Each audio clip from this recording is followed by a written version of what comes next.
السلام علیکم ورحمۃ اللہ وبرکاتہ۔ الحمد للہ رب العالمین والصلاة والسلام علی سید المرسلین وعلی آلہ وصحابہ اجمعین، اما بعد فاعوذ باللہ من الشیطان الرجیم، بسم اللہ الرحمن الرحیم۔ ان اولیاءہ الا المتقون، آمنت باللہ صدق اللہ العلی العظیم۔ وقال اللہ تعالی فی شان حبیبہ الکریم، ان اللہ وملائکتہ یصلون علی النبی یا ایہا الذین آمنوا صلوا علیہ وسلموا تسلیما۔ اللہم صل علی سیدنا و مولانا محمد وعلی آل سیدنا و مولانا محمد وبارک وسلم صلاۃ و سلام علیک یا رسول اللہ صلی اللہ تعالی علیہ وآلہ وصحبہ وسلم۔ اما بعد،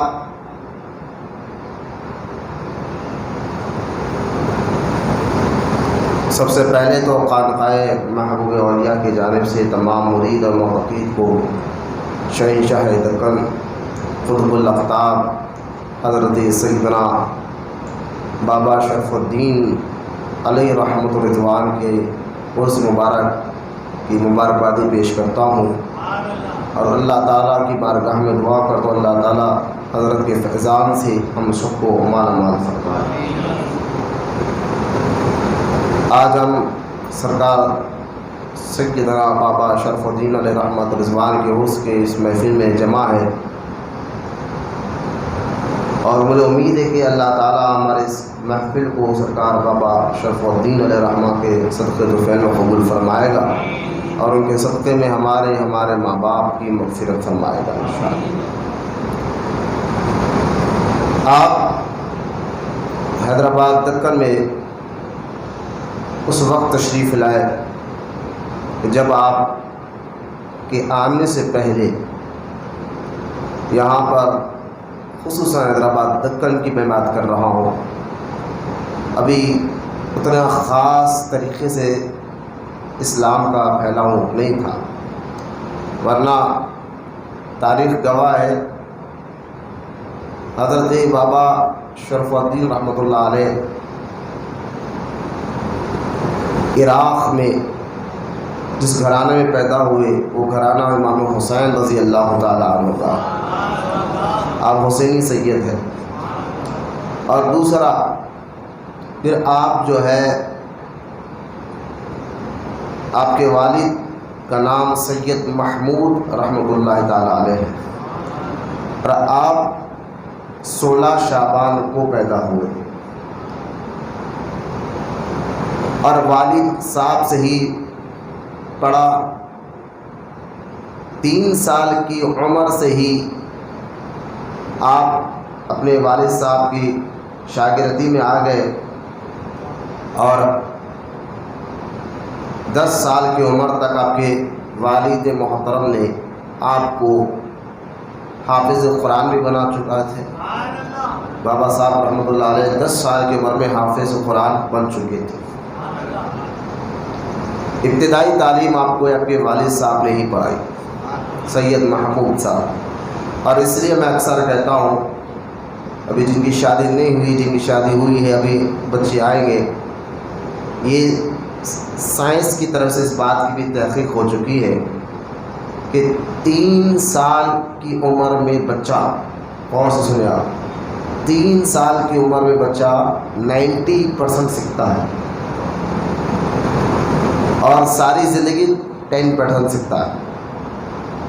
تو 3 سال کی عمر کا جو بچہ ہے، آپ سمجھ رہے نہیں سمجھ رہا اس کو کیا بولے، لیکن اس کے سامنے کیونکہ وہ دیکھتا ہے ماں باپ کی حرکتوں کو، ان کی عادتوں کو، ان کی مزاج کو، پھر وہ جو بولتے ہیں ماں باپ پھر وہ سمجھتا بھی ہے، پھر وہ ذہن میں ایسے بیٹھ جاتا ہے کہ سائنس کہتے ہیں کہ 3 سال کی عمر میں بچہ جو سیکھتا ہے وہ 90% سیکھ جاتا ہے۔ تو اس لیے اپنے بچوں کے سامنے اللہ اور اس کے رسول کا ذکر کرتے رہے۔ آپ سمجھے 3 سال کا بچہ سمجھے گا، لیکن سائنس کہتی ہے کہ یہ بات طے شدہ ہے کہ ان کے ذہنوں میں یہ بات نقش ہو جاتی ہے، جم جاتی ہے اور یہ سمجھ جاتے ہیں، اور جو 3 سال کی عمر سے لے کر 10 سال کے اندر جو سیکھتے سمجھتے ہیں وہ ساری زندگی پھر بھولتے نہیں ہیں۔ تو اپنی عادتیں، اپنی نقلیں بچوں کے سامنے اچھے سے اچھی رکھنا چاہیے، ان کے سامنے اللہ اور اس کے رسول صلی اللہ علیہ وسلم کا ذکر خیر کرنا چاہیے، تاکہ وہ ہماری عادتوں کو بھی غور کریں اور ہمارے بات کو بھی غور کر کر بچپن ہی سے ان کے دل و دماغ میں عشق رسول کا جذبہ اللہ ہمیں پیدا کرنے کی توفیق عطا فرمائے۔ لہذا آپ 10 سال کی عمر میں جو ہے حضرت سید محمود صاحب قبلہ رحمۃ اللہ علیہ نے آپ کو حافظ قرآن بنا چکے تھے، علم ظاہر پڑھا چکے تھے، پھر آپ کو ہاتھ پکڑ کر آپ جو ہے لے کر گئے حضرت سیدنا شہاب الدین عمر سہروردی رضی اللہ تعالیٰ عنہ کی بارگاہ۔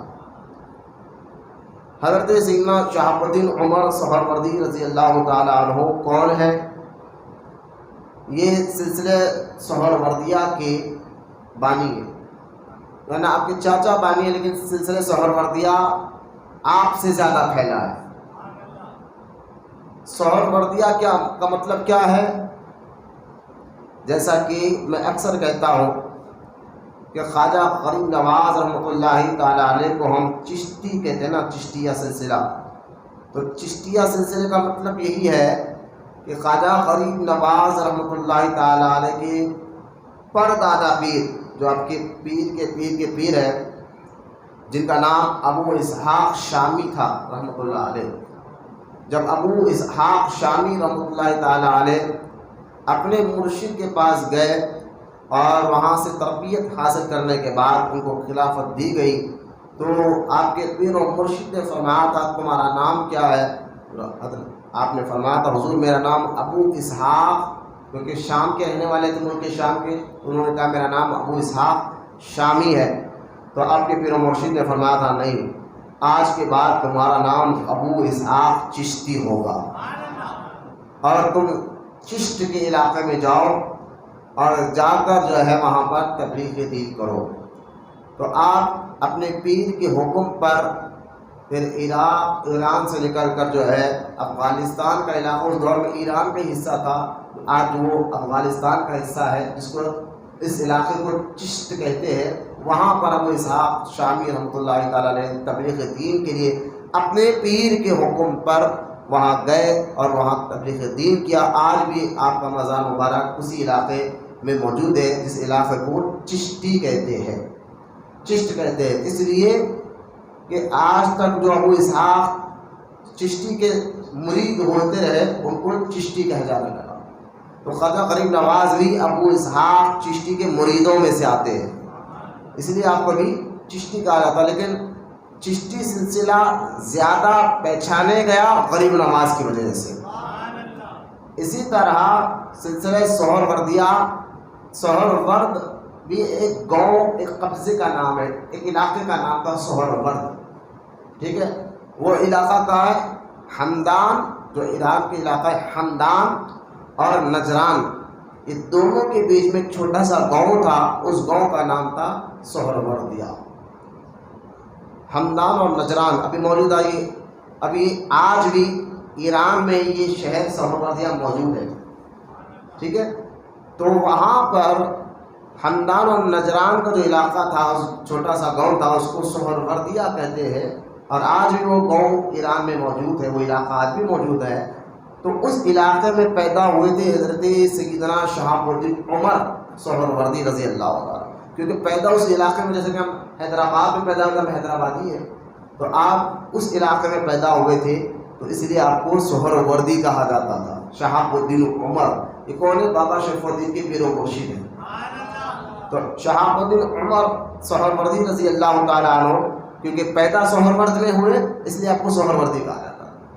اور آپ کے جو چاچا تھے جن کا نام ابو نجیب رحمۃ اللہ تعالیٰ علیہ، ضیاء الدین ابو نجیب رحمۃ اللہ تعالیٰ علیہ، یہ چاچا ہے حضرت شہاب الدین عمر سہروردی کے، اور پیر و مرشد بھی ہیں۔ سلسلے سہروردیہ کو سہروردی کیوں کہتے ہیں میں ایک بتا رہا ہوں. حضرت شہاب الدین عمر سہروردی کون ہے, کس علاقے میں پیدا ہوئے, میں یہ آپ کو بتا رہا ہوں. پھر آپ کے جو پیر و مرشد ہیں بابا شرف الدین کے دادا پیر کا نام ضیاء الدین ابو نجیب رحمۃ اللہ تعالیٰ علیہ, میں آپ کو بتا رہا ہوں. ان باتوں کو ذرا غور سے سمجھے آپ, میں پہلا کہنا کیا چاہ رہا ہوں. سلسلہ سہروردیہ جو ہے اصل میں لوگ سمجھتے ہیں کہ سلسلہ سہروردیہ قادری سلسلے کی ایک شاخ ہے. ایسا نہیں ہے, کیونکہ قادری سلسلہ غوث پاک کے نام سے پھر مشہور ہوا. غوث اعظم دستگیر رضی اللہ تعالیٰ عنہ کے نام عبد القادر ہے, تو اس سلسلے میں سلسلہ قادریہ مشہور ہوا. جس طرح اللہ تعالیٰ نے غوث اعظم کو شان و مقام و مرتبہ عطا فرمایا ہے ولیوں میں, اسی طرح اللہ تعالیٰ نے آپ کے سلسلے کو بھی بلند رکھا ہے. اس لیے پہلے ہم نام سلسلے میں جب گنتے ہیں تو سب سے پہلا سلسلہ قادری سلسلہ گنتے ہیں, اور دوسرے نمبر پر ہم چشتی سلسلے کو, اور تیسرے نمبر پر جو ہے سہروردی سلسلے کو لاتے ہیں. سلسلہ سہروردیہ جو ہے میں آپ کو شاخ بتا رہا ہوں بابا شرف الدین کے, یعنی پیر و مرشد کی شاخ, یعنی یوں سمجھے شجرہ مبارک جو آپ کے پیر سے ملتا ہوا. حضرت علی مرتضیٰ رضی اللہ تعالیٰ عنہ نے خلافت دیا تھا خواجہ حسن بصری کو رحمۃ اللہ تعالیٰ. خواجہ حسن بصری نے خلافت دیا حضرت سیدنا خواجہ حبیب اعجمی رحمۃ اللہ تعالیٰ علیہ, اور انہوں نے خلافت دیا تھا حضرت شیخ خواجہ داؤد طائی رحمۃ اللہ تعالیٰ علیہ, اور انہوں نے داؤد طائی رحمۃ اللہ تعالیٰ علیہ نے خلافت دیا تھا شیخ ابو محفوظ خواجہ معروف کرقی رحمۃ اللہ تعالیٰ. حضرت معروف کرقی کو شیخ داؤد طائی نے بھی خلافت دیا اور امام علی رضا نے بھی خلافت دیا. تو یہ سلسلہ حضرت شیخ معروف کرقی رحمۃ اللہ تعالیٰ علیہ ایک نسب سے غوث اعظم کے پیروں میں بھی ہوتے ہیں. اور یہ جو سلسلہ سہروردیہ کو جہاں سے خلافت ملی میں وہ بتا رہا ہوں کہ حضرت معروف کرقی رحمۃ اللہ تعالیٰ علیہ نے خلافت دی تھی حضرت شیخ الشیوخ سری سقطی رحمۃ اللہ تعالیٰ علیہ. سری سقطی کون ہے؟ یہ مرشد ہے جنید بغدادی رضی اللہ تعالیٰ عنہ. حضرت جنید بغدادی رضی اللہ تعالیٰ عنہ نے خلافت دی تھی خواجہ ممشاد دانوری رحمۃ اللہ تعالیٰ علیہ کو, اور انہوں نے خلافت دی تھی شیخ احمد اسد دنوری رحمۃ اللہ تعالیٰ علیہ کو, اور انہوں نے خلافت دی تھی شیخ ابو محمد اموی رحمۃ اللہ تعالیٰ علیہ کو, اور انہوں نے خلافت دی تھی شیخ قاضی وجیہ الدین رحمۃ اللہ تعالیٰ علیہ کو, اور انہوں نے خلافت دی تھی شیخ ضیاء الدین ابو نجیب رحمۃ اللہ تعالیٰ علیہ کو, اور ان کی خلافت ملی شیخ الشیوخ امام طریقت حضرت شیخ شہاب الدین عمر سہروردی رضی اللہ تعالیٰ عنہ کو, اور ان کے خلیفہ سرکار بابا شرف الدین رحمۃ اللہ تعالیٰ علیہ. یہ میں آپ کو اوپر سے شجرا حضرت علی سے پیروں کا سلسلہ میں آپ کو بابا شرف الدین رحمۃ اللہ تعالیٰ کے تک بتایا ہوں نام لے لے کر. اب حضرت شہاب الدین عمر رضی اللہ تعالیٰ عنہ جو پیر و مرشد ہے بابا صاحب کے, آپ کے بارے میں آتا ہے کہ آپ, ہاں یہ ضرور ہے کہ آپ کے چاچا جو آپ کے پیر بھی ہے شہاب الدین عمر کے جو پیر و مرشد ہے ضیاء الدین ابو نجیب رحمۃ اللہ علیہ, یہ سلسلہ تو میں نے آپ کو بتا دیا مرید تو کسی اور کے ہے, لیکن غوث پاک سے بڑی عقیدت رکھتے تھے.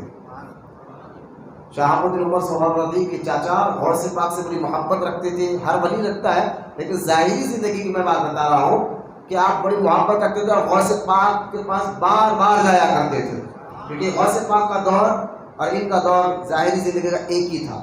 تو ملاقات ہوتی رہتی تھی, آپس میں بیٹھک کو یوں سمجھیے کہ آپ شیخ ضیاء الدین ابو نجیب رحمۃ اللہ تعالیٰ علیہ کے پیر صحبت غوث اعظم تھے, یعنی آپ جس کی صحبت میں زیادہ بیٹھا کرتے تھے وہ غوث پاک تھے. تو آپ غوث پاک کے صحبت میں زیادہ رہا کرتے تھے. آپ کے بھتیجے ہیں شہاب الدین عمر, جب یہ علم الکلام میں بہت زبردست مناظر بنے, ایک دن جو ہے آپ اپنے بھتیجے کو لے کر غوث پاک کی بارگاہ میں لے کر گئے اور لے جا کر فرمایا یا شیخ عبد القادر جیلانی, یہ جو میرا بھتیجا بھی ہے میرا مرید بھی ہے، یہ علم الکلام میں بڑا زبردست اس کا توجہ ہے۔ علم الکلام یعنی مناظرہ کا علم، کہ بد مذہبوں کو کس طرح سے جواب دیا جائے گا قرآن حدیث کی روشنی میں، تو اس کو کہتے ہیں علم الکلام، مناظرہ کا زبردست علم وہ تھے۔ اب غوث پاک کی بارگاہ میں لے جا کر چاچا نے کہا یہ میرا مرید بھی ہے بھتیجا بھی ہے، لیکن اس کی ساری توجہ علم الکلام یعنی مناظر کی طرف ہے۔ غوث اعظم نے شیخ شہاب الدین عمر سہروردی کو دیکھا اور دیکھ کر فرمایا علم الکلام میں کون کون سی کتابیں تمہیں یاد ہے، کتابوں کے نام بولو۔ تو انہوں نے فرمایا حضور مجھے یہ کتاب 3-4 کتابوں کے آپ نے نام بولے کہ مجھے ان کتابوں کے نام یاد ہے۔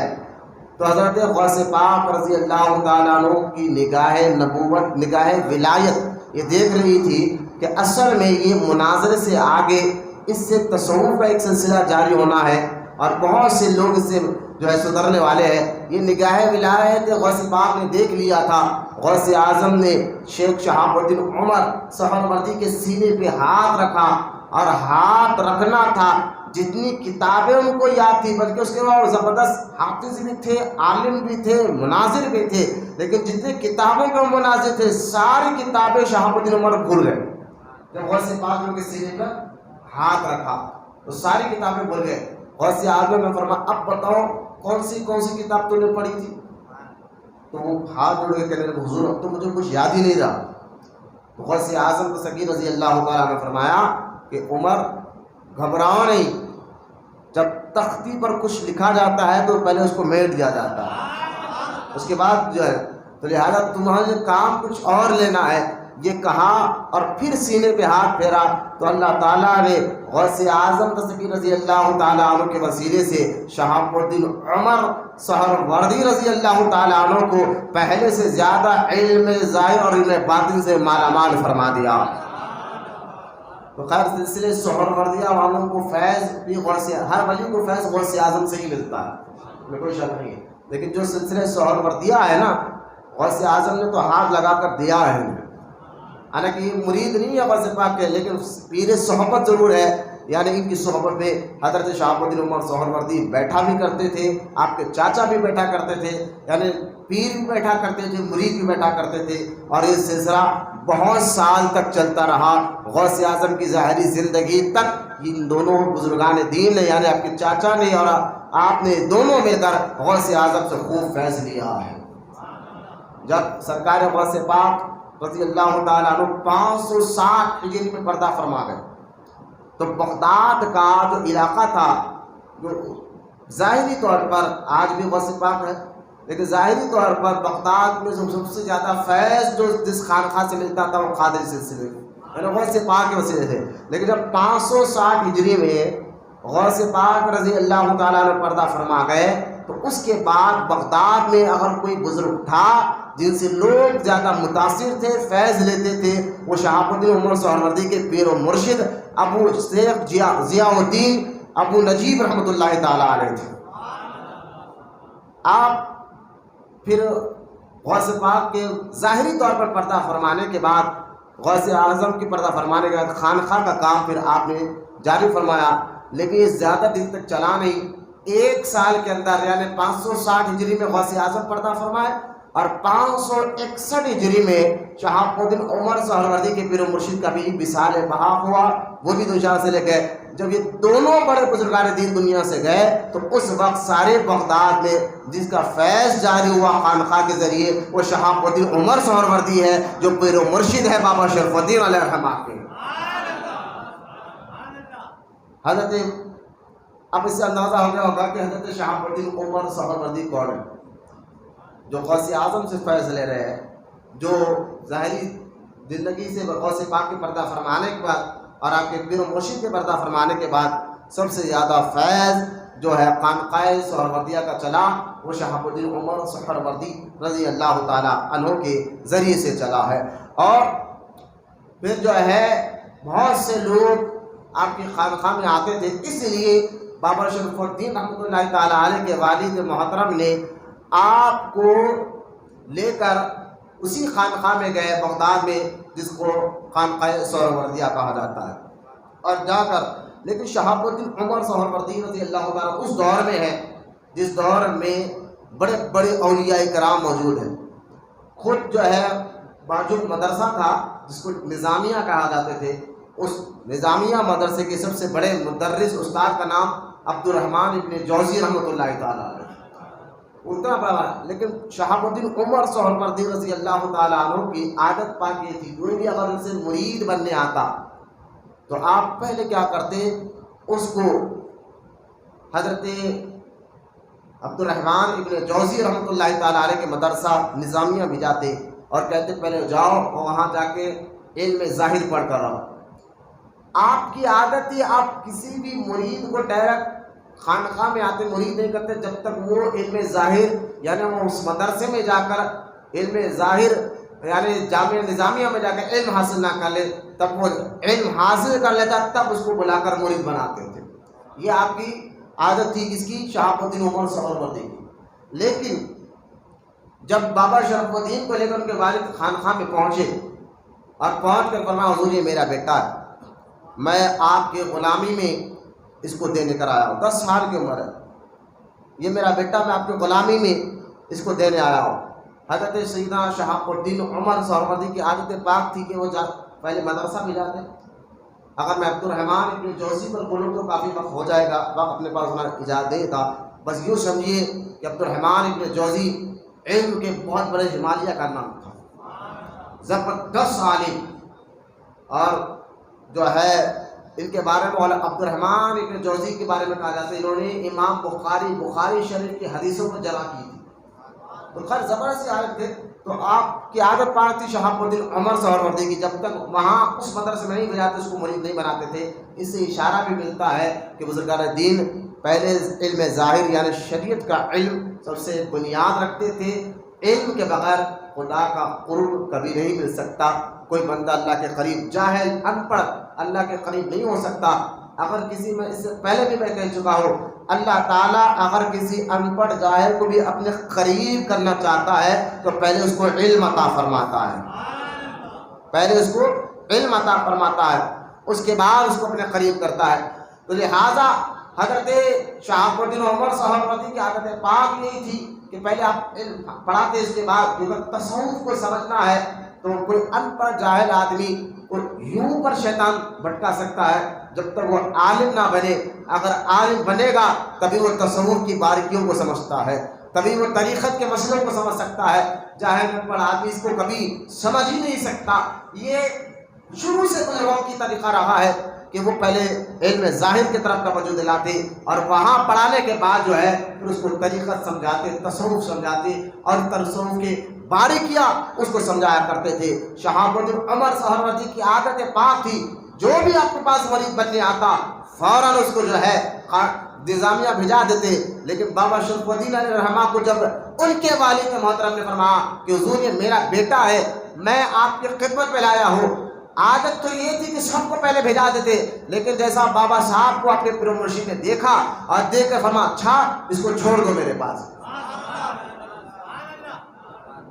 ولی کو ولی پہچانتا ہے، ولی کو ولی پہچانتا ہے. اب تعجب کی بات ہے، یہ تو وہی بات ہو نا کہ جب امام محمد رضا خان رحمۃ اللہ تعالی علیہ ماہر ہرا شریف تشریف لے کر گئے تھے اور ماہر ہرا کا جو طریقہ تھا کہ جو بھی وہاں مرید بننے آتا تو پہلے 10 سال 15 سال 20 سال پہلے اس کو تربیت دیتے، اس کے بعد خلافت دیتے تھے. لیکن امام محمد رضا خان رحمۃ اللہ تعالی علیہ جب اپنے مرشد کے پاس پہلے دن ہی گئے تو آپ کے پیر و مرشد نے اسی وقت مرید بھی بنایا اور خلافت بھی عطا فرمائی تھی. لوگ حیران تھے کہ آگے لوگوں نے کہا حضور آپ کی خانقاہ کا طریقہ تو یہ ہے کہ جب تک 10 سال 15 سال یا 5 سال اس کی باطنی آپ تربیت نہیں کر دیتے اس وقت تک آپ اس کو خلافت نہیں دیتے. لیکن یہ بریلی سے نوجوان آج ہی آیا، آج ہی آپ نے مرید میں بنایا، خلافت بھی دے دی. وجہ کیا ہے؟ تو آپ کے پیر و مرشد نے فرمایا تھا کہ تم لوگ اپنے گندے دل میرے پاس لے کر آتے ہو، لیکن یہ بریلی کے نوجوان نے اپنے دل کو صاف کر کر اس میں عشق الہی کی آگ کو جلا کر آیا تھا، بس حباب لگانا تھا، میں نے خلافت دے کے عطا فرما دیا. یہی معاملہ حضرت شہاب الدین عمر سہروردی نے حضرت بابا شرف الدین علیہ رحمہ کو دیکھا تو فوراً ان کو اپنے پاس رکھ لیا. اور آپ جانتے ہیں کتنے سال آپ پیر کی خدمت میں رہے؟ 33 سال تک رہے. 10 سال کی عمر میں چھوڑا، 33 سال تک بابا شرف الدین خانقاہ سہروردیہ میں پلے. یعنی 10 سال 33 سال گلے 43 سال تک آپ خانقاہ سہروردیہ میں رہے. اور اس کے بعد جب آپ کے پیر و مرشد نے آپ کو دیکھا کہ یہ میرا مرید ظاہر اور باطن کون ہے شہاب الدین عمر سہروردی، ان کے مریدوں میں حضرت بابا بہاؤالدین زکریہ ملتانی جیسے بزرگ آتے ہیں، جو ملتان کے بہت بڑے شہنشاہ بابا بہاؤالدین زکریہ ملتانی، یہ خلیفہ ہے حضرت شہاب الدین عمر سہروردی کے. آپ کو کیا بتاؤ کون ہے حضرت شہاب الدین عمر سہروردی، جن کے مرید میں بڑے بڑے اولیاء کرام جن کے غلام ہیں. شیخ سعدی جیسا بزرگ جو ہے وہ خلیفہ مرید ہے شہاب الدین عمر سہروردی کا. خیر اس پر بھی اب بہت بات ہو جائے گی کہ بڑے اولیاء کا نام کہ کن کن بزرگان دین نے آپ سے مرید ہوئے. بابا شرف الدین رحمۃ اللہ تعالی علیہ کی تربیت کرنے کے بعد پھر آپ کی ایک روایت میں آتا ہے کہ آپ کے پیر و مرشد نے خوب حکم دیا تھا کہ آپ ہندوستان جائیں، وہاں تبلیغ کریں. اور ایک روایت میں آتا ہے کہ بابا شرف الدین علیہ رحمہ کو خواب میں اللہ کے رسول صلی اللہ علیہ وسلم نے آ کر فرمایا تھا کہ ہندوستان جاؤ. یہ دونوں روایت ملتے ہیں. پھر آپ وہاں سے پیر و مرشد کا حکم مانے یا رسول پاک صلی اللہ علیہ وسلم کا حکم مان کر آپ عراق سے نکلے. آپ کے ساتھ 70 آپ کے پیر بھائی موجود تھے، جس میں مریدین بھی تھے، آپ کے خلفاء بھی تھے، 70 جنے، جن میں آپ دیکھیں بابا شرف الدین رحمۃ اللہ تعالی علیہ کے ساتھ آنے والوں میں جل پلی میں آرام فرمانے والے سرکار سیدنا شیخ فخر الدین رحمۃ اللہ تعالی علیہ، جن کو لوگ میٹھے شاہ ولی کے نام سے جانتے ہیں، جن کا مزار اس موجودہ جل پلی میں موجود ہے، یہ بھی بابا شرف الدین کے ساتھ آئے تھے. پھر بابا شرف الدین کے ساتھ آنے والوں میں شمش آباد میں آرام کرنے والے حضرت شہاب الدین رحمۃ اللہ تعالی علیہ بھی آپ کے ساتھ آئے تھے. بابا شرف الدین کے ساتھ آنے والوں میں حسین شاہ ولی کی درگاہ کے تھوڑا آگے خواجہ بوڑھے میں خواجہ فخر الدین سہروردی بھی، یہ بھی بابا صاحب کے ساتھ آنے والوں میں سے. اور جو بھی بہت سے سلسلے سہروردیہ کے بزرگ، اگر خاص طور حیدرآباد میں جو شاخ بنی ہے وہ بابا شرف الدین علیہ رحمہ کے ذریعے سے بنے ہیں. بابا شرف الدین رحمۃ اللہ تعالی علیہ جب ہندوستان میں آئے تھے، ہندوستان میں حکومت 2 روایت ملتے ہیں کہ قطب الدین ایبک کی تھی یا سلطان التمش کی تھی. اب صحیح روایت یہ ہے کہ سلطان شمس الدین التمش کی حکومت چل رہی تھی. سلطان شمس الدین التمش کون ہے؟ کہ جب غریب نواز رحمۃ اللہ تعالی علیہ کی دعا سے شہاب الدین غوری ہندوستان کا پہلا بادشاہ بنا، اور کچھ دن رہنے کے بعد اپنا نائب قطب الدین ایبک کو بنایا، اور بنا کر وہ واپس چلے گئے اور سیالکوٹ کے قریب شہید ہو گئے. ان کا مزار شہاب الدین غوری کا مزار وہاں پر ہے. تو دوسرے بادشاہ قطب الدین ایبک بنے تھے، اور قطب الدین ایبک کے بعد تیسرے نمبر پر جو ہندوستان کے بادشاہ سلطان شمس الدین التمش تھے. اور سلطان شمس الدین التمش وہ بزرگ ہے جو مرید تھے یہ بادشاہ خواجہ قطب الدین بختیار کاکی رحمۃ اللہ تعالی علیہ. خواجہ قطب الدین بختیار کاکی کون ہے؟ خواجہ غریب نواز کے خلیفہ اکبر ہے. مریدوں میں سب سے بڑے مرید خلیفہ اکبر کا نام خواجہ قطب الدین بختیار کاکی رحمۃ اللہ تعالی علیہ. اور یہی خواجہ قطب الدین بختیار کاکی کے پردہ فرمانے کے بعد جن کے نماز جنازہ جس بادشاہ نے پڑھایا تھا اس بادشاہ کا نام سلطان شمس الدین التمش ہے. خواجہ قطب الدین بختیار کاکی رحمۃ اللہ تعالیٰ نے جو وصیت فرمائی تھی کہ میرا نماز جنازہ وہ پڑھائے جس نے عصر کی سنت نہ چھوڑی ہو، جو بالغ ہونے سے کوئی فرض اور کوئی سنت خصوصاً عصر کی سنت بھی نہ چھوڑی ہو اور تہجد کی نماز بھی نہ چھوڑی ہو. یہ وصیت خواجہ قطب الدین بختیار کاکی نے کی تھی. اور جب آپ کا جنازہ رکھا گیا یہ وصیت پڑھے گئی، بڑے بڑے علماء اس وقت موجود تھے، کوئی آگے نہیں بڑھا. تو آپ کا یہ مرید جو اس وقت ہندوستان کا بادشاہ تھا سلطان شمس الدین التمش آگے بڑھا اور آ کہا حضور آپ کے پردے نے میرے پردے کو فاش کر دیا، یہ کہہ کر آپ کے نماز جنازہ کو پڑھایا تھا. اتنا نیک یہ بادشاہ سلطان شمس الدین التمش، جن کا مزار شریف جو ہے بالکل قطب مینار کے اندر ہے. جو دلی میں قطب مینار ہے، اگر آپ اندر جائیں گے وہاں آپ کا مزار مبارک موجود ہے. تو لہٰذا اس یہ ہندوستان میں دلی راجدھانی تھی سلطان شمس الدین التمش کے، اس دور میں بابا شرف الدین دہلی آئے، اور دہلی میں پھر آپ نے قیام کیا۔ روایت میں آتا ہے 63 سال، یعنی یوں سمجھیے کہ جب عراق سے نکل گیا سال بھر لگا لے، 1 سال لگا مختلف علاقوں سے سفر کرتے ہوئے، 44 سال کی عمر میں آپ ہندوستان آئے، پھر آپ 3 سال دہلی میں رہے۔ دہلی کے بہت سے علاقوں میں بابا شرف الدین رحمۃ اللہ تعالیٰ علیہ تبلیغ کرتے رہے۔ 3 سال دہلی میں رہنے کے بعد حضرت بابا شرف الدین رحمۃ اللہ تعالیٰ علیہ پھر حیدرآباد دکن کی طرف آئے۔ جب یہ حیدرآباد بنا بھی نہیں تھا، آج جو آپ کا عرس مبارک منایا گیا ہے وہ 751واں عرس، 751واں یہ عرس پاک کا۔ حیدرآباد اس وقت حیدرآباد اس کا نام بھی نہیں تھا، کیونکہ حیدرآباد نام بنا جو قطب شاہی کے دور میں محمد قلی قطب شاہ نے اپنے بیٹے حیدر کے نام پر حیدرآباد نام رکھا تھا، ٹھیک ہے۔ یہ حیدرآباد دکن ہمارا جو ہے اس میں یہ، لیکن جب بابا شرف الدین رحمۃ اللہ تعالیٰ علیہ تو قطب شاہی دور کی بنیاد بھی نہیں تھی حیدرآباد میں۔ یہ جو علاقہ تھا حیدرآباد دکن کا، یہ علاقہ ورنگل کے راجا کے ہاتھ میں تھا، جو اس کا نام رانی جوگا بائی کچھ ہے، جو لوگ جانتے ہیں تاریخ، رانی جوگا بائی اس کا یہ علاقہ تھا، اور یہ اس کے راجدھانی ورنگل تھی۔ پھر انہوں نے حیدرآباد میں قلعہ بنایا تھا جو گولکنڈہ قلعہ آج بھی ہے۔ تو لہٰذا اس کے بعد کئی 100 یا 150 سال کے بعد قطب شاہی دور شروع ہوتا ہے، سمجھے آپ؟ قطب شاہی دور سے پہلے آپ آئے تو آپ کہیں گے میں، لیکن پھر بھی بتا رہا ہوں حیدرآباد بنا کیسا۔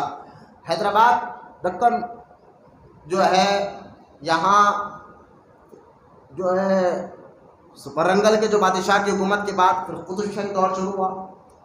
قطب شاہی دور کے بعد جو ہے مغلیہ سلطنت کا ہوا، اورنگزیب نے فتح کیا۔ اس کے بعد جو ہے پھر سلطنت آصفیہ، جس کو ہم نظام دور کہتے ہیں، جو 222 سال یا 226 سال تک چلا، جس میں 7 نظام ہے، اور وہ 7 نظام ہم نے تاریخ پڑھ کر دیکھی۔ اچھا، 7 نظام کے جو پہلے نظام ہے جن کا نام قمر الدین خان ہے، جن کی قبر جو ہے اورنگ آباد میں آج بھی موجود ہے، جو پہلے نظام ہے قمر الدین خان، یہ جو نظام ہے، ایک تو یہ مغلیہ سلطنت کے وزیر تھے، دوسرا یہ اولاد میں ہے 7 نظام ابو بکر صدیق رضی اللہ تعالیٰ عنہ۔ یہ نظام جو ہے نا، یہ اولاد میں سے ہے۔ نظام کا میں اس سے پہلے بھی بتا چکا ہوں، یہ نظام کا نام نہیں ہے، ایک ٹائٹل ہے ان کا، پہچان، کیونکہ حضرت نظام الدین اورنگ آبادی، اورنگ آباد میں ایک درگاہ ہے، ریلوے اسٹیشن سے تھوڑا آگے ان کا نام نظام الدین اورنگ آبادی رحمۃ اللہ علیہ ہے۔ وہاں پر قمر علی خان آئے تھے، کہا حضور میں دکن فتح ہونے کے لیے آئے تو، کیونکہ اورنگزیب کے انتقال کے بعد پھر یہ دکن پر دوسروں نے قبضہ کر لیا تھا، تو آپ آئے تھے فتح کرنے کے لیے، تو آپ دعا دیے کون؟ نظام الدین اورنگ آبادی رحمۃ اللہ تعالیٰ نے جب دعا فرمائی، ان کی دعا سے دکن فتح ہوا تھا۔ تو قمر علی خان نے کہا تھا حضور آج کے بعد میرے خاندان میں پہلے آپ کا نام لیا جائے گا، بعد میں ہمارا نام لیا جائے گا۔ تو یہ نظام سرکار کو ہم لوگ بات، نظام اصل میں آپ کے پیر و مرشید، یا جو پہلے نظام آیا ہے حیدرآباد میں، قمر علی خان کے پیر و مرشید نظام الدین اورنگ آبادی کا نام ہے رحمۃ اللہ تعالیٰ علیہ۔ لہٰذا ہم یہاں سراج کا ہے، اور جو کچھ عورتیں سیدھے سوڑیوں پر بیٹھ رہے ہیں، پیچھے جاؤ بولو درود پاک پڑھے مرتبہ اللہم صلی علی سیدنا محمد وعلی آل سیدنا محمد وبارک وسلم صلاۃ و سلام علیک یا رسول اللہ صلی اللہ تعالیٰ علیہ وسلم۔ لہٰذا حضرت سیدنا بابا شرف الدین علیہ الرحمٰن جب حیدرآباد دکن تشریف لے کر آئے تھے، اس وقت نہ قطب شاہی دور تھا، نہ سلطنت آصفیہ، یہ تو بہت بات کے ہے۔ آپ جو موجودہ جو علاقہ ہے پہاڑی شریف، وہاں پر جلوہ فرما ہوئے۔ اب یہاں ایک سوال میں نے جمعہ میں بھی تقریر میں کیا تھا، وہ یہ کہ لوگ کہتے ہیں کہ جب بزرگان دین تبلیغ کے سلسلے میں آئے، میں ایک اور بات اس بات کی کلیئر کرنے سے پہلے ایک اور بات کلیئر کر دیتا ہوں کہ دیکھیں کچھ ایک حیدرآباد میں ہمارے ایک فوٹو وائرل زیادہ ہوتی ہے جس میں بتایا جاتا ہے کہ یہ بابا شرف الدین کی فوٹو ہے، جس میں معاذ اللہ کہ ایک لنگوٹ بنے ہوئے، ہاتھ میں ایک کوئی لکڑی لیے ہوئے، کہتے کہ یہ پورا جسم معاذ اللہ پیٹ دکھ رہا ہے ناف سے، جبکہ یہ شرعی مسئلہ ہے۔ بابا شرف الدین رحمۃ اللہ تعالیٰ علیہ جیسا بزرگ، خیر یہ ہو ہی نہیں سکتا، پہلے تو فوٹو ہے نہیں وہ، اور دوسری بات جو ہے نا، یہ شرعی مسئلہ قرآن کا حکم ہے کہ مرد کو ناف یعنی بمبی سے لے کے گھٹنوں کا نیچے کا حصہ چھپانا فرض ہے ہر حال میں. کیا ہے یہ؟ چھپانا فرض ہے. نماز ہر حال میں فرض ہے. تنہائی میں بلا وجہ ہم اپنے پیر کے گھٹنے کو دیکھنا یہ حرام ہے، کوئی وجہ ہی نہیں ہے. بلا وجہ آپ اپنے پیر کے گھٹنے کو نہیں دیکھ سکتے اکیلے میں بھی. اور جو لوگ اتنے نکر پہ لیتے نا، وہ چڈیا، وہ لوگ تو ہے ہی گناہ گار. خاص کر جو ہمارے اندر رواج ہے تو قرآن سورہ نور میں واضح آیات ہے کہ یہ مرد اپنے نگاہوں کی حفاظت کرے. تو لہٰذا یہ سب یہ معاملہ یاد رکھیں. جب اتنا واضح حکم قرآن میں ہے تو کوئی بزرگ قرآن کے خلاف کام نہیں کر سکتا. تو لہٰذا اس طرح کی ایک فوٹو وائرل ہوتی ہے، معاذ اللہ کہتے ہیں بابا شرف الدین رحمۃ اللہ علیہ، ایسے کوئی فوٹو نہیں تھی اس دور میں. کیا فوٹو کا زمانہ تھا. خیر، حضرت بابا شرف الدین علیہ رحمہ جب حیدرآباد دکن اس علاقے میں جہاں آپ کا اس وقت موجودہ مزار شریف ہے وہاں پر آئے، مقصد آپ کا کیا تھا؟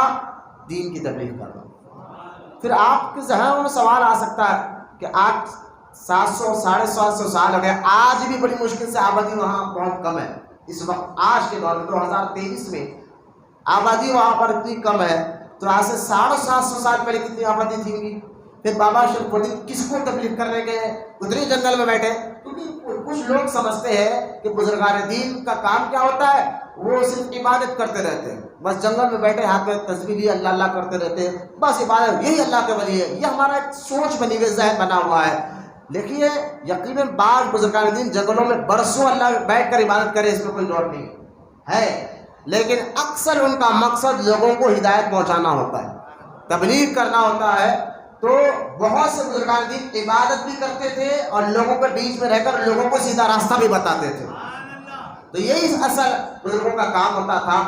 کہ آج یہی تو ہم مغالطے میں پڑ گئے کہ بزرگ وہ ہوتا ہے جو تسبیح لے کر اللہ اللہ کرتے بیٹھ جائے. ایسا نہیں ہے. اگر بہت سے لوگ علم نہیں حاصل کرتے، بس برسوں بیٹھ جا رہے ہیں، چلا کشی کر رہے ہیں، وہ پتہ ہی نہیں ہے، بیوی بچے رو رہے ہیں، ادھر خاندان رو رہا ہے، بھلے فلاں بزرگ بیٹھے تھے. اب بھائی بزرگ بیٹھے تھے، ان کا معاملہ کچھ اور تھا. بزرگان دین اپنے رب کا بھی حق ادا کرتے تھے، اگر شادی ہو تو اپنے بیوی بچوں کا بھی حق ادا کرتے تھے، اس میں کوئی کوتاہی نہیں ہوتی تھی. یہ ذہن میں رکھیں آپ. تو خیر، بابا شرف الدین رحمۃ اللہ تعالیٰ اس دور میں آئے جہاں آج کے دور میں آبادی نہیں ہے. تو اس دور میں کس طرح کی آبادی تھی، کہاں تبلیغ کرتے تھے؟ تو اس کا جواب یہ ہے، سلسلے سہروردیہ کے جتنے بزرگ، آپ جتنے درگاہیں دیکھ رہے ہیں حیدرآباد میں، شاہ الدین بابا کو دیکھ رہے، جلپلی، یہ تو ابھی آباد ہو رہا ہے. جلپلی 750 سال پہلے جلپلی کا علاقہ کیسا تھا ہوگا؟ شمشاد کا علاقہ 750 سال پہلے کیسا تھا ہوگا؟ حسین شاہ ولی کی بارگاہ کے آگے جو خواجہ فخر الدین خواجہ گڑھے میں آرام فرما رہے ہیں، اس وقت 750 سال پہلے وہ علاقہ کیسا تھا ہوگا؟ پھر یہ بزرگان تبلیغ کے لیے آئے تو وہاں کون لوگ آتے تھے، کس کو تبلیغ کرتے تھے؟ یہ سوالات آ سکتے ہمارے ذہن میں. تو ہم حیدرآبادی لوگ ہیں تو یہ ان سوالات کا آپ جواب سن لیں. اصل میں بزرگان دین ایسے اونچی جگہوں پر، پہاڑوں پر عبادت کرتے تھے، اور اس دور میں مہینے میں ایک بار یا 15 دن میں ایک بار کچھ میلہ جمع ہوتا تھا غیر مسلموں کے یہاں.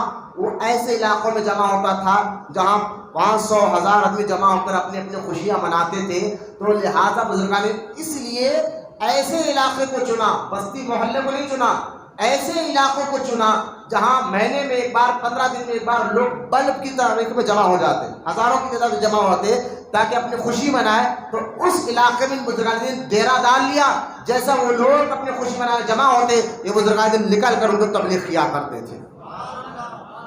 یہ ہے اصل تاریخ جس کو ہمیں سمجھنا ہے کہ جہاں جہاں اولیاء کے مزارات آپ دیکھ رہے ہیں وہاں پر میلے لگتے تھے اس دور میں، مہینے میں ایک بار، 15 دن میں ایک بار، سال میں ایک بار، اور ہزاروں کی تعداد میں لوگ جمع ہوتے تھے بستیوں سے نکل کر. تو اس لیے ان جگہوں پر یا تو راستے کا ہوتا یا تو میلے کی جگہ ہوتی. ایسے جگہ پر سلسلے سہروردیہ والے بزرگان دین ایک ڈیرا رکھا، وہاں رہ کر تبلیغ دین فرمایا. تو بابا صاحب علیہ رحمہ جس علاقے میں تھے اس علاقے میں سال میں ایک بار یا 15 دن میں ایک بار ڈیرا جمتا تھا، لوگ جمع ہوتے تھے. اس لیے آپ اس علاقے کو پسند فرمایا تبلیغ کرنے کے لیے. اب آپ جس علاقے میں آئے اور آپ کو اللہ تعالیٰ نے قطب الاقطاب کا مقام عطا فرمایا تھا، بابا شرف الدین علیہ رحمہ کہ آپ نے قطب الاقطاب، سلطان العارفین، یہ آپ کے ٹائٹل ہے. قطب الاقطاب کیا ہے؟ دیکھیے ذرا آپ غور سے سنیں. آپ قطب الاقطاب، قطب، میں اس سے پہلے بھی کہا قطب جو ہے عربی میں ایک کیل کو بولتے ہیں. آپ نے آٹا پیسنے کی چکی دیکھی ہوگی نا, جو اوپر بھی رون پڑتا ہے تیسرے, اور بیچ میں کیلا ہوتا ہے, دونوں چکیوں کو جمع کر رکھتا ہے. اب کیلا نکل گیا تو دونوں پارٹس الگ الگ ہو جائیں گے, تو وہ کیل جو ہوتا ہے نا, اس کے وجود سے یہ دونوں چکیاں جمع ہوتے ہیں اور اس سے آٹے کی چکی پیسی جاتی ہے. تو لہٰذا اسی طرح قطب اس کو کہتے ہیں جس کے وجود سے اللہ تعالیٰ عالم کے یعنی اس علاقے کے بلاؤں سے اس لوگوں کو محفوظ رکھتا ہے. جب تک ان کا وجود کیل کی طرح پہاڑ کی طرح جمع ہوتے ہیں. اور ہر زمانے میں قطب ہوتا ہے, ہر زمانے میں قطب ہوتا ہے جن کی بدولت یہ عالم کا وجود چلتا ہے, جن کی بدولت, اس قطب کی بدولت جو ہے بلا اللہ تعالیٰ ٹالتا ہے, ان کی دعاؤں سے بارش بھیجتا ہے, ان کی دعاؤں سے پریشانیوں کو ختم فرماتا ہے. لہذا امام جلال الدین سیوطی شافعی رحمۃ اللہ تعالیٰ علیہ فرماتے ہیں کہ اولیاء کی تعداد بتاتے ہوئے کہ ایک غوث ہوتا ہے اور قطب ایک ہر زمانے میں ہر علاقے میں ایک قطب ہوتا ہے. اگر وہ قطب انتقال کر جائے تو اللہ دوسرے قطب کو بنا دیتا. ٹھیک ہے. اور قطب کی دو قسمیں اور میں بتا دیتا ہوں. ایک ہوتا ہے قطب الاقطاب جس سے عالم کی بقا ہوتی ہے, وجود رہتا ہے, اور ایک ہوتا ہے قطب الارشاد. قطب الارشاد وہ ہوتا ہے جن کے ذریعے سے ایمان عقیدہ اور مضبوط ہوتا ہے. بولنا سبحان اللہ. جن کے ذریعے سے لوگوں کا ایمان محفوظ ہوتا ہے, قطب الارشاد اس کو کہتے ہیں کہ ان کے ذریعے سے لوگوں کو ایمان سمجھ میں آتا ہے, قرآن سمجھ میں آتا ہے, حدیث سمجھ میں آتا ہے. اس لیے تو اعلیٰ حضرت کو سلسلہ اشرفیہ کے بڑے بزرگ نے فرمایا تھا کہ ایک قطب الارشاد کی روح کو میں نے جاتے ہوئے دیکھا ہے. اعلیٰ حضرت کو اشرفی میاں رحمۃ اللہ تعالیٰ علیہ جب وضو کرتے کرتے آسمان کی طرف دیکھے, مریدوں نے پوچھا حضور کیا بات ہے؟ فرمایا میں دیکھ رہا ہوں کہ فرشتے قطب الارشاد کی روح کو لے کر جا رہے ہیں, اور کچھ ہی لمحوں میں خبر آئی کہ امام احمد رضا کا انتقال ہو چکا ہے. یہ امام احمد رضا جو قطب الارشاد کے مقام پہ تھے. تو قطب الارشاد وہ ہوتا ہے جن کے ذریعے سے ایمان مضبوط ہوتا ہے, مسلمانوں کا عقیدہ محفوظ ہوتا ہے, قرآن حدیث کی باتیں سمجھ میں آتی ہے. اور ہمارے علاقے میں قطب الارشاد کے مقام پر مصری گنج میں آرام کرنے والے شاہ راجو حسینی رحمۃ اللہ تعالیٰ علیہ جو قطب الارشاد تھے اپنے دور میں, شاہ راجو حسینی. اب قطب الارشاد کس کو ہے؟ ایک ہوتا ہے قطب الارشاد اور ایک ہے قطب الاقطاب جو بابا شرف الدین ہے. تو قطب الارشاد کے ذریعے ایمان اور عقیدہ قرآن حدیث کی باتیں سمجھ میں آتی ہے. قطب الاقطاب کی وجہ سے لوگوں کے اوپر سے بلاؤں کو ٹالا جاتا ہے. لوگوں کے اوپر سے سمجھے کہ ان کا وجود ہمارے لیے کتنی برکت کی چیز ہے. قطب الاقطاب کی بدولت جو ہے یہ اللہ تعالیٰ پورے لوگوں سے بلاؤں کو محفوظ رکھتا ہے ان کی دعاؤں سے. اسی لیے جلال الدین سیوطی کہتے ہیں اگر کوئی مومنوں پر بلا آنے والی ہو تو سب سے پہلے دعا کر دے. نوجواں جو اولیاء میں رتبہ ہے نوجواں, وہ لوگ دعا کرتے اللہ بلا کو ڈال دے. اگر ان کی دعا قبول نہیں ہوئی تو عقبا جو ایک ٹائٹل بزرگ ہے وہ دعا کرتے ہیں کہ یا اللہ یہ بلا کو ڈال دے. اگر ان کی دعا کو قبول نہیں ہوئی تو قطب دعا کرتا یا اللہ یہ بلا کو ڈال دے. قطب کو لایا جاتا ہے, آپ دعا کرو, اللہ کو مناؤ, اللہ کو راضی کرو, تو قطب کی دعا زیادہ قبول ہے. اگر قطب کی دعا پہ قبول نہ ہو تو پھر غوث کو بلایا جاتا ہے, وہ دعا کرتا ہے. غوث کو بلایا جاتا ہے جو اولیاء میں اونچا مقام. ہر دور میں قطب اور ایک غوث ضرور ہوتے ہیں ہر علاقے میں. ولیوں کو پہچانا تو خیر بابا شرف الدین قطب الاقطاب ہے. اب سمجھ گئے قطب الاقطاب کہتے ہیں. اور آپ کو دوسرا لفظ کہتے ہیں سلطان العارفین. سلطان العارفین کا مطلب ہے, عارف کہتے ہیں پہچاننے کو. اب مشائخ اکرام بزرگان دین فرماتے تصوف کو سمجھا.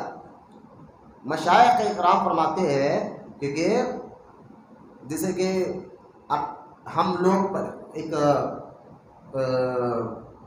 مشائخ وہ ہوتے ہیں, فرماتے ہیں بزرگان دین کہ عارف اس کو کہتے ہیں جو اللہ کی ذات اور صفات کو اچھی طرح پہچانتا ہے اور سمجھتا ہے. اللہ کی ذات اور صفات کو اچھی طرح جانتا ہے اور سمجھتا ہے, اس کو کہتے ہیں عارف. اور بابا شرف الدین سلطان العارفین ہے, سلطان العارفین ہے. آپ آگے دیکھیں اولیاء کرام ذرا سمجھے بات کو کہ سلطان العارفین کیسا، کہ عارف تو آپ نے پہلے کہا جو اللہ کی ذات اور صفات کو اچھی طرح سمجھے اور پہچانے اس کو عارف کہتے ہیں، تو سلطان العارفین کیسا؟ تو ایک بزرگان دین فرماتے ہیں کہ عارف وہ ہوتا ہے جو اللہ تعالیٰ کی صفت کو اپنے اندر پیدا کرتا ہے، اللہ کی صفت کو اپنے اندر کیسا؟ جیسا کہ اللہ غفار ہے، صفت اللہ کیا ہے؟ سیدھا بیٹھو بیٹھے ہاتھ دیکھا نہیں مت ورنہ نہیں آئیں گی پھر جھٹکا آئے گا۔ اللہ تعالیٰ غفار ہے، صفت ہے معاف کرنا، غفار۔ تو عارف وہ ہوتا ہے اپنے اندر اس صفت کو پیدا کرتا ہے، وہ بھی غفار یعنی وہ بھی لوگوں کو معاف کرنے والا بن جاتا ہے۔ اللہ اگر ستار ہے، عیبوں کو چھپانے والا، عارف ہوتا ہے وہ لوگوں کے عیبوں کو چھپانے والا بن جاتا ہے، ان صفتوں کو اپنے اندر پیدا کرتا ہے عارف، وہ غفار بن جاتا ہے، اس کی صفت کا مظہر بن جاتا ہے، وہ ستار یعنی اس کی صفت کا مظہر لوگوں کا، کیونکہ اللہ ستار ہے لوگوں کے عیبوں کو چھپانے والا، تو یہ عارف جو ہوتا ہے یہ بھی لوگوں کے عیبوں کو چھپاتا ہے۔ اور جس طرح اللہ حلیم ہے، بردبار کرنے والا، رحم کرنے والا، تو یہ عارف ہوتا ہے وہ بھی اپنے آپ کو حلیم بناتا ہے۔ سیدھا بیٹھو، ہاتھ ٹیکا، لیکن مطلب سرکار نے سختی سے منع فرمایا، تکبر کی پہچان ہے، حدیث میں آیا ہے جو ہاتھ بیٹھے بیٹھے ٹیکا لے کے، یہ متکبروں کی پہچان ہے۔ اللہ ہمارے سینوں کو تکبر سے پاک رکھے، یہ حدیث میں ہے، کسی کو تانا دینا مقصد نہیں ہے۔ لہذا حلیم اور بردبار کو کہتے ہیں، اس لیے اولیاء کرام بردبار بھی ہو جاتے ہیں۔ تو یہ عارف وہ ہوتا ہے جو اللہ کی صفتوں کو اپنے اندر پیدا کرتا ہے، تو بابا شرف الدین سلطان العارفین ہے۔ اب یہاں ایک اور بات میں آپ کو بتا دوں کہ علم منطق جب پڑھائی جاتی ہے، معقول اور منقول کا جو مقولہ مدرسوں میں بچوں کو پڑھایا جاتا ہے، اس میں ایک ہے معقول اور منقول دونوں ایک نہیں ہو سکتے۔ مثال کے طور پر یہ علم منطق کی ایک بات بتا رہا ہوں، معقول اور منقول دونوں ایک نہیں ہو سکتے ہیں۔ یعنی کہنے کا مقصد یہ ہے معقول وہ کسی بات پر بات ایک ہے لیکن اس پر دو اختلافات ہو جائیں، تو علم منطق یہ کہتے ہیں کہ جب کسی ایک بات کو لے کر دو لوگ کا الگ الگ گروہ بن جائے، غور سے سنیں آپ، دو لوگ کا الگ بات ایک ہے، تو علم منطق میں کہا ہے دونوں میں سے ایک سچا ہے، دونوں سچے نہیں ہو سکتے، کوئی ایک۔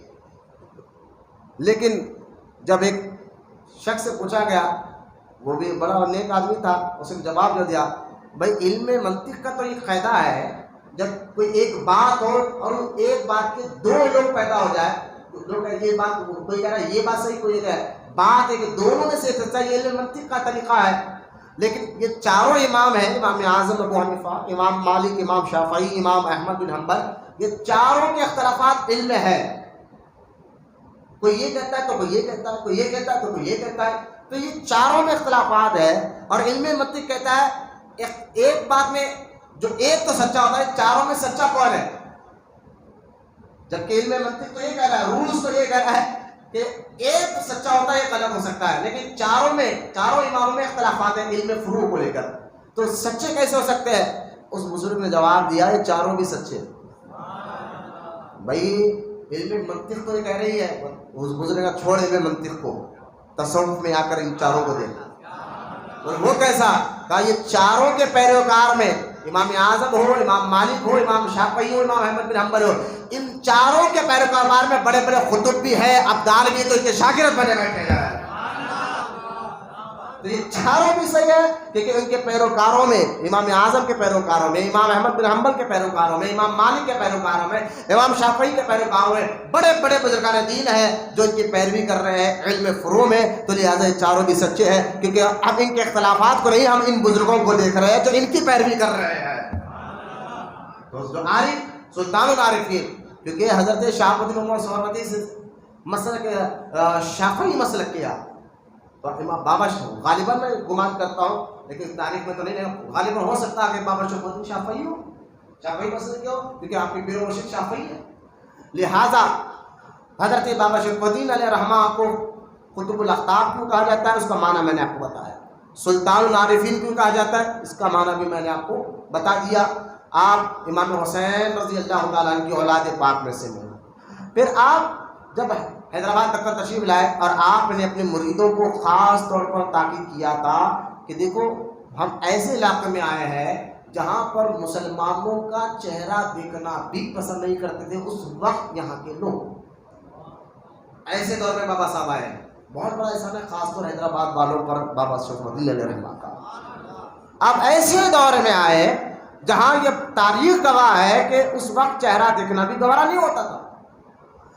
آپ بابا شرف الدین علیہ رحمہ اپنے مریدوں کو کہا کہ دیکھو یہاں پہلے تم کسی سے بحث نہیں کرو، لڑنا نہیں، اور دوسری چیز یہ ہے کہ کسی کے مذہب کو برا نہیں کہنا، کسی کے مذہب کو، کیونکہ قرآن بھی منع کرتا ہے کہ تم کسی کے مذہب کے لوگوں کو برا مت کرو ورنہ وہ پلٹ کے تمہیں برا کہیں، تمہیں غلط کہیں گے، لہٰذا تم کسی کے مذہب کو برا بھی نہیں کرنا۔ اللہم صلی علی سیدنا مولانا محمد وعلی آل سیدنا محمد وبارک وسلم صلاۃ وسلام علیک یا رسول اللہ صلی اللہ تعالیٰ علیہ وسلم۔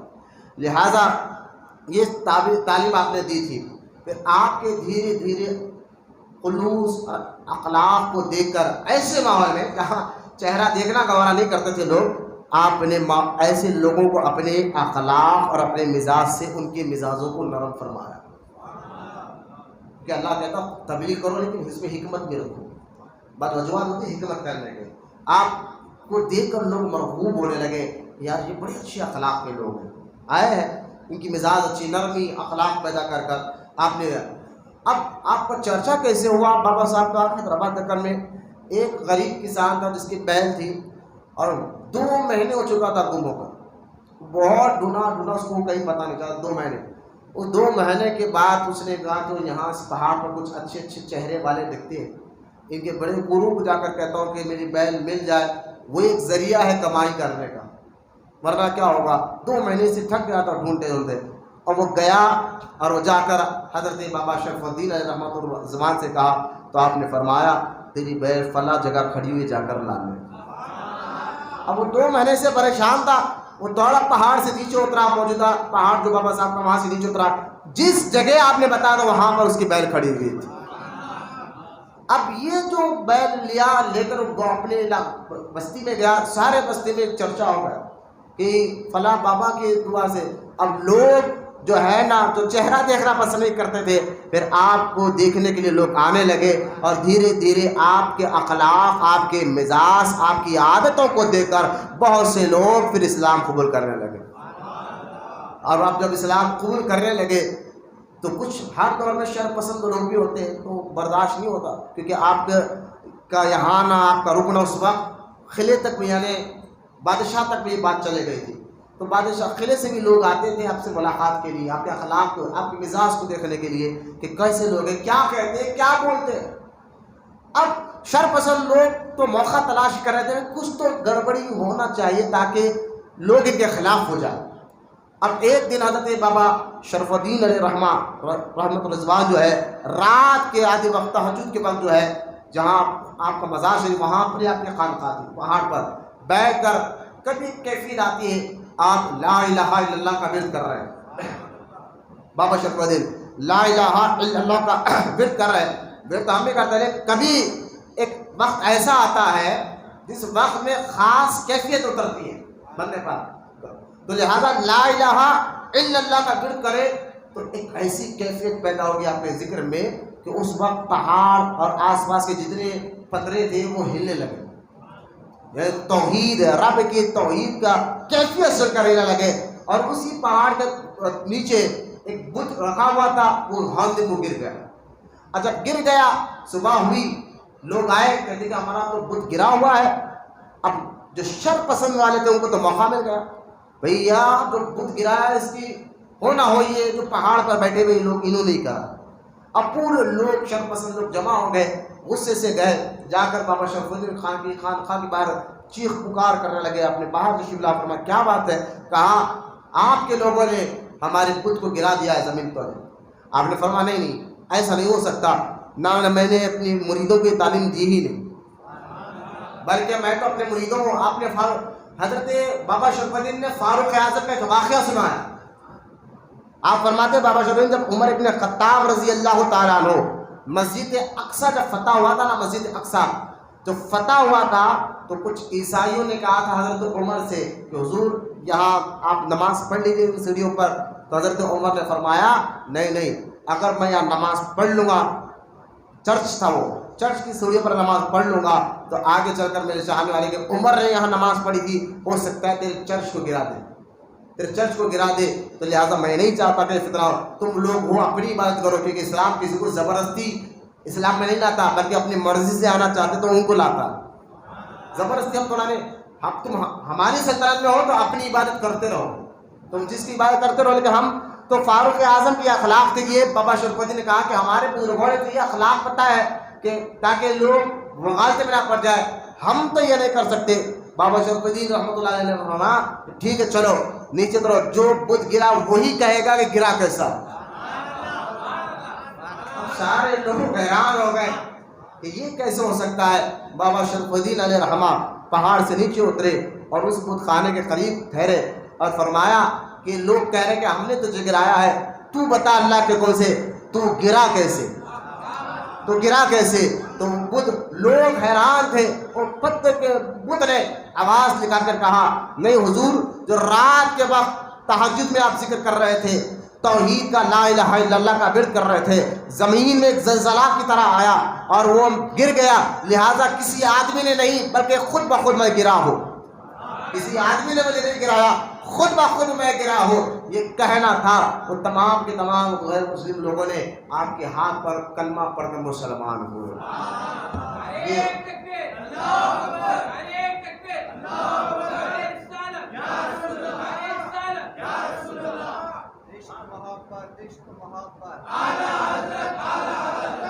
یہ حضرت بابا شرف الدین علیہ رحمہ کے کرامات میں سے ایک دوسری کرامات میں نے آپ کے سامنے رکھا ہے، بیان کیا ہے.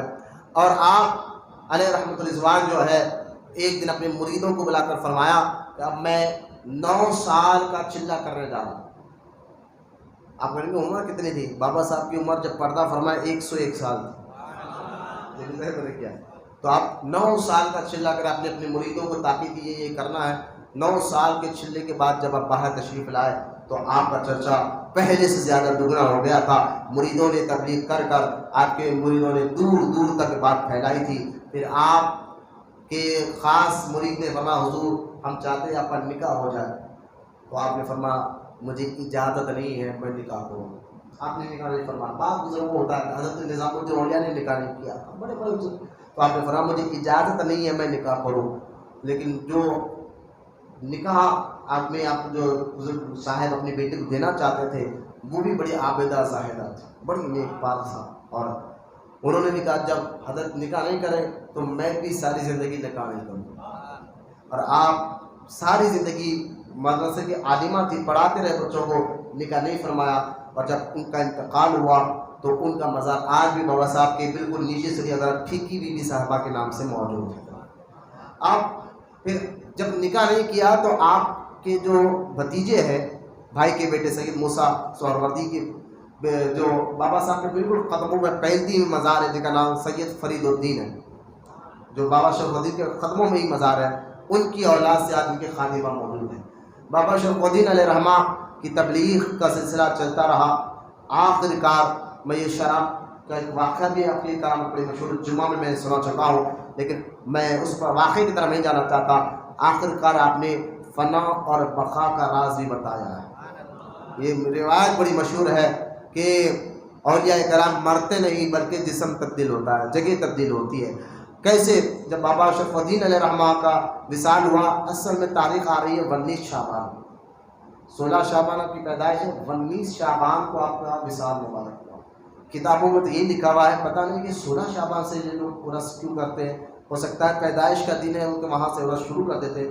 19 کو آپ پردہ فرمایا، 19 کو بھی سندر ہوتا ہے، 20 کو بھی نظام ٹرسٹ سے ہوتا ہے، 21 22 تک یہ سندر چلتے رہتا ہے. تو حضرت بابا شرف الدین رحمۃ اللہ تعالیٰ جب پردہ فرمائے تو اس وقت کیونکہ آپ نے سارے مریدوں کو تبلیغ کے لیے بھیجایا تھا، اس وقت آس پاس کوئی مرید نہیں تھا.